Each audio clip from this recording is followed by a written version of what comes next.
picture that I found. It actually shows you really neatly where the heart sits in our body. So you can see the heart is surrounded on both sides by ribs, right?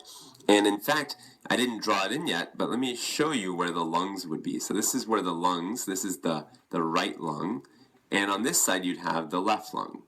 So this is where your heart sits, between two lungs, and I'm saying left and right from the perspective of the person who owns this heart.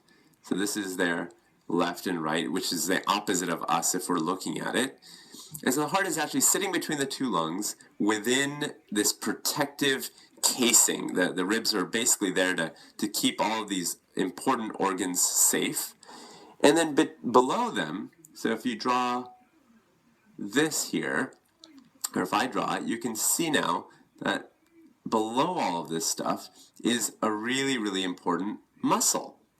So this muscle, people don't talk about this muscle, or this is not the kind of muscle that you usually see people working out at the gym, but this muscle is called the diaphragm. Diaphragm.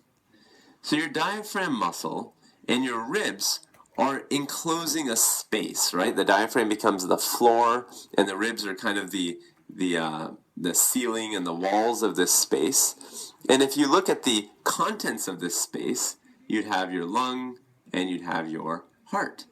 So this entire space then is called your thorax. Your thorax. So what exactly does the heart do? Let's actually make a little bit of space now and bring up a zoomed in version of the heart.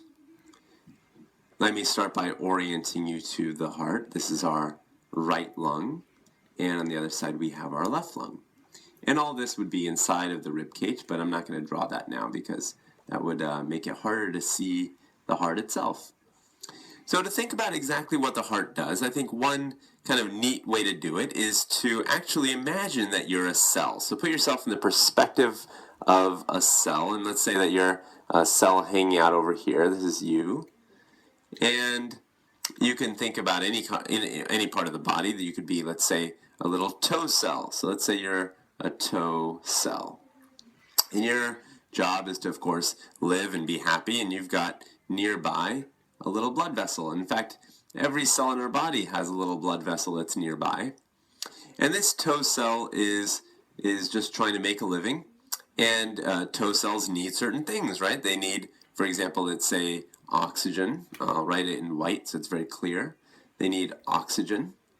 And they need nutrients, right? So cells need certain things to live and be happy. And on the flip side, they also make waste, right? In a sense, they're just like us. They make waste. And that waste could be all sorts of things. And one that kind of jumps to mind is carbon dioxide. So carbon dioxide is waste for this cell. So it's making some waste, and for the moment, let's imagine that there's no blood flow. So even though there's a blood vessel nearby, really no flow is happening. So I'll just write no flow. So as the little toe cell is making waste, that waste, let's draw this little ball right here, it's going to start accumulating, right? You're going to start collecting more and more of it since the blood is not really flowing. And it might start kind of getting all the way around our toe cell. So our toe cell is getting swamped, literally getting kind of covered by its own waste. And on the flip side, is it getting oxygen or nutrients? No, it's not getting either of these things. So before very long, I would say within minutes, our toe cell's thinking, well, this is not a very happy way to live. This is actually really very sad. This is awful. And if this continues, the toe cell would die.